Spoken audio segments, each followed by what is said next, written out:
చెల్లింపు విషయం వస్తే గత ప్రభుత్వం చేసినటువంటి బిల్లులు గత ప్రభుత్వం చేసినటువంటి పనులకు బిల్లులను కూడా చాలా చెల్లించారండి.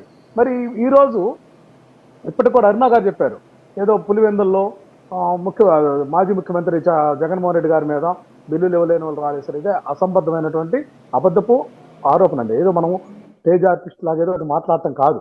ఎక్కడంటే మనము సీరియస్గా ఏదో నవ్వు వస్తుంది మాట్లాడుతుంటే ఇది కాదు, నవ్వులాట కాదండి. ఇక్కడ మనం సీరియస్గా ఈ యొక్క ప్రభుత్వాల విధానాల మీద చర్చించి ప్రజలకు సంబంధించినటువంటి అంశాల్లో ప్రజాస్వామ్యబద్ధంగా ఏదైతే మనం పాలనా సంస్కరణలు ఏదైతే తీసుకొస్తా ఉన్నారో వాటిని మనం సపోర్ట్ చేస్తూ ఏదైనా సలహాలు సంప్రదింపులు ఇచ్చేటటువంటి విధానాన్ని శ్రీకారం చుట్టాలండి.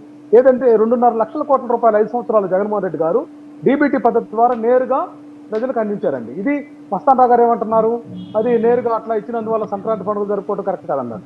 పేద వర్గాలు ఒంటి మీద పట్టగోడు లేకుండా వాళ్ళు మైక్రో ఫైనాన్స్లకు ఆశ్రయించేటటువంటి పరిస్థితి, 10 రూపాయల వడ్డీలకు ఆశ్రయించే పరిస్థితి నుంచి పేదరికాన్ని పారద్రోలాలనేటువంటి ఒక కృతనిశ్చయంతో అర్హులైనటువంటి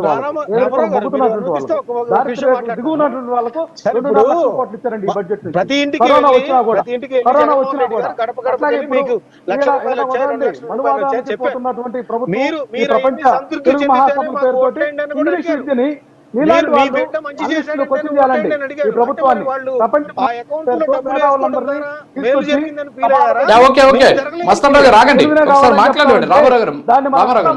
ఆహ్వానిస్తామండి. నేనేమంటున్నానంటే జగన్మోహన్ రెడ్డి గారు ఇంత క్రైసిస్ ఉన్నా కూడా ఈ రాష్ట్రానికి సంబంధించి ఏదైతే తీర ప్రాంతం ఉందనేటువంటి గ్రహించి ఇక్కడ 4 పోర్టులు, 10 ఫిషింగ్ హార్బర్లు, 6 ఫిష్ ల్యాండింగ్ సెంటర్లతో పాటు 17 మెడికల్ కాలేజీలు ఏర్పాటు చేయించారండి. ఇదంతా కూడా భవిష్యత్తు ప్రణాళికను ఆలోచించి భవిష్యత్తు ఏదైతే జనరేషన్ ఉందో దాన్ని ఎడ్యుకేషన్ డెవలప్ చేయాలని నాడు నేడును కానీ అట్లాగే వైద్య రంగంలో కూడా నాడు నేడును తీసుకొచ్చి ఫ్యామిలీ డాక్టర్ కాన్సెప్ట్ తీసుకొచ్చి ప్రతి గ్రామంలో డాక్టర్ని పెట్టి ఇన్ని సంస్కరణలు చేసినటువంటి వ్యక్తిని. అట్లాగే ఉద్యోగాల అంశం కూడా చెప్పారండి. ఉద్యోగాల అంశంలో వస్తే చంద్రబాబు హయాంలో కేవలం 34,000 మందికి మాత్రమే 5 సంవత్సరాలు ఉద్యోగాలు ఇస్తే జగన్మోహన్ రెడ్డి గారు 3,93,000 మందికి ఉద్యోగాలు ఇచ్చి అందులో 2,40,000 మందిని ప్రభుత్వం నేరుగా ప్రభుత్వ ఉద్యోగులుగా నియమించినటువంటి ఘనత గత సర్కార్ ఏదైతే జగన్మోహన్ రెడ్డి గారి సర్కార్కు దక్కుతుందండి. ఇవన్నీ కూడా ఉటంకించి మనం ఆయన ఏం చేయలేదు, ఆయన ఏం కనిపించలేదు. ఏమంటే ఆ రోజుకి ఈ రోజుకి బడ్జెట్ అదే ఉంది కదా. గత 5 సంవత్సరాల్లో ఇన్ని పనులు చెప్తున్నా, ఒక్క పని అయినా సరే చంద్రబాబు నాయుడు గారు ప్రజలు శాశ్వతంగా గుర్తుంచుకునే దానికి ఏదైనా చేసినట్లు రుజువు చెప్పండి. ఈ విధంగా కేవలం ప్రభుత్వంలో ఉన్నటువంటి చంద్రబాబు నాయుడు గారు ప్రజాధనాన్ని దోపిడీ చేసుకునేటటువంటి విధానాలకు శ్రీకారం చుట్టి ఆ డబ్బునంతా కూడా కేవలం ఎన్నికల ముందు కూడా చెప్పారు, మీరు ప్రతి కార్యకర్త ఎకరం భూమి అమ్మండి తర్వాత 5 ఎకరాలు కొనుక్కునేటట్టు నేను చేస్తానని బహిరంగ చెప్పినటువంటి రాజకీయ నాయకుడు ఈ భారతదేశంలో ఉన్నారండి. అదే ఇంకొక దేశంలో అయితే వ్యక్తులను గుర్తిస్తారు. కార్యకర్తల్ని మీరు అమ్మి అభివృద్ధి ఖర్చు పెట్టండి, లెక్కన అమ్మి ఖర్చు పెట్టండి, నేను 5 ఎకరాలు బహిరంగ చెప్పండి. అవినీతికి లేకపోతే అక్రమాలకు ప్రోత్సాహం ఇచ్చినట్లా కాదా చెప్పండి రాజు గారు. ఇంతకంటే సాక్షి ఓకే రామారావు గారు ఓకే రామారావు గారు రాయపాటి అరుణ్ గారు సో మాట్లాడి అసలు జగన్ గారి ఇంటి మీద దాడి జరగలేదు, పెయిడ్ ఆర్టిస్టుల ప్రచారం మాత్రమే ఇది. సో రాష్ట్రంలో కాంట్రాక్టర్లకు సంబంధించి ఎవరు కూడా వ్యతిరేకంగా లేరు అనేటటువంటి అంశాన్ని రామారావు గారు చెప్పారు. అలాగే వాళ్ళ హయాంలో జరిగినటువంటి సంక్షేమానికి సంబంధించి ఈరోజు ఇంటింటికి మేము డబ్బులు ఇచ్చాము, సో ఆ నేపథ్యంలోనే సంక్రాంతి చేసుకోగలిగారు, పండుగలు జరిగాయని చెప్పేసి కూడా ఆయన చెప్తున్నారు. ఏమంటారు అరుణ్ గారు? సార్, మనం గత 5 ఏళ్ల పాటు ఆస్కార్ నటన చేసి ఆంధ్రప్రదేశ్ లో ప్రజలందరి ముందు నటించి మాత్రమే గడిపేస్తే ఇవాళ నిజాలు మాట్లాడే అన్ని కూడా స్టేజ్ ఆర్టిస్ట్ లాగా కనిపిస్తాయి వీళ్ళ కళ్ళకి. ఎందుకంటే వీళ్ళు ఆస్కార్ లెవెల్ నటులు కాబట్టి వీళ్ళ నటన కనిపించడం 2 కష్టమే కాబట్టి మా అందరికి కూడా బాధితులు వచ్చి రాళ్ళు వేస్తేనేమో వాళ్ళంతా పెయిడ్ ఆర్టిస్టులు నిజంగానే వాళ్ళంతటి వాళ్ళే రాళ్ళు వేయించుకొని అక్కడెక్కడో దాదాపు వెల్లంపల్లికను ఆయనకి ఒకరికేమో ఇక్కడ ఒకరికేమో కన్ను పగిలింది కదా, అది మాత్రం నిజంగానే బయట వాళ్ళు వేయించినటువంటి సిచ్యువేషన్ అని వీళ్ళు క్రియేట్ చేశారు. మన బాబాయ్ జయంతి రోజు. సార్ ఇంకో విషయం చెప్తాను, నన్ను మాట్లాడినవ్వండి ఫస్ట్.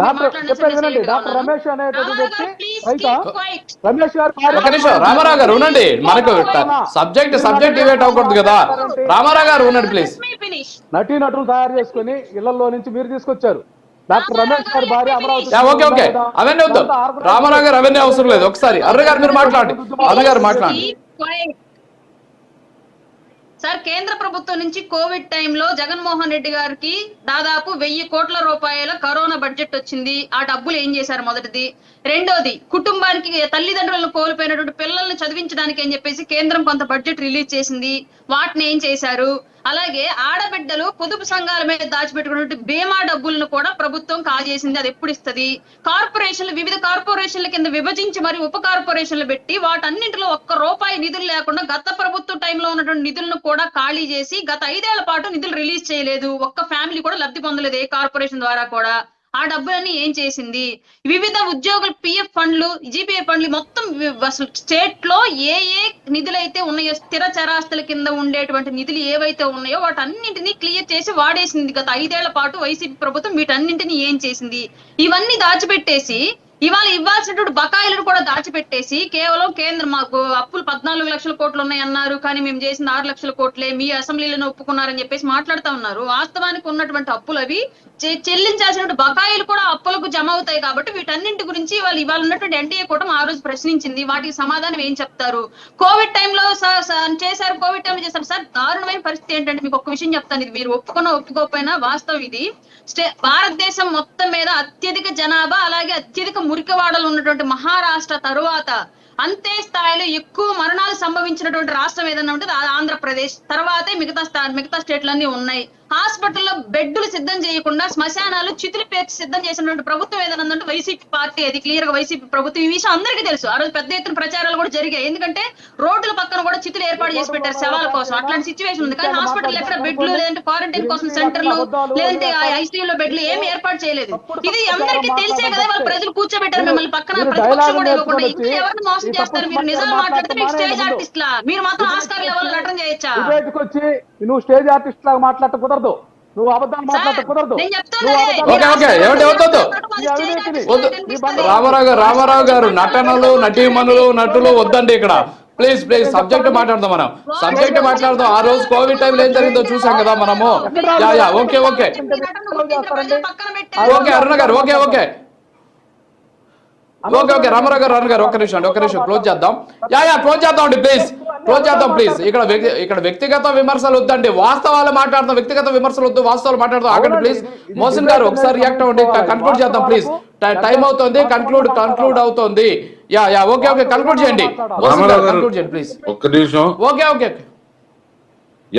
సార్, ఏదైతే రాయపాటి అరుణ గారు చెప్పారో 100% తన యొక్క హంగు ఆర్భాటాల కోసం 30 ఏళ్ళ ఏదైతే ముఖ్యమంత్రి కలగన్నారో ఆయన, దానికి పేపర్ యాడ్ కోసం వాడినంత డబ్బులు కూడా కరెక్ట్ చోట వాడుంటే ఈ రోజులు ఇంకొన్ని సీట్లు వచ్చి ఉండే నేను చెప్తా ఉన్నా. ఎందుకంటే ఏదైతే బటన్ నొక్కుతున్నానని చెప్పి తన యొక్క ఇమేజ్ ని పెంచుకోవడానికి ఇక్కడి నుంచి కార్పొరేషన్ల దగ్గర నుంచి అక్కడ చెప్పిన పంచాయతీలో జనరల్ గా ఫండ్ ఏదైతే ఉండిద్దో ఆయా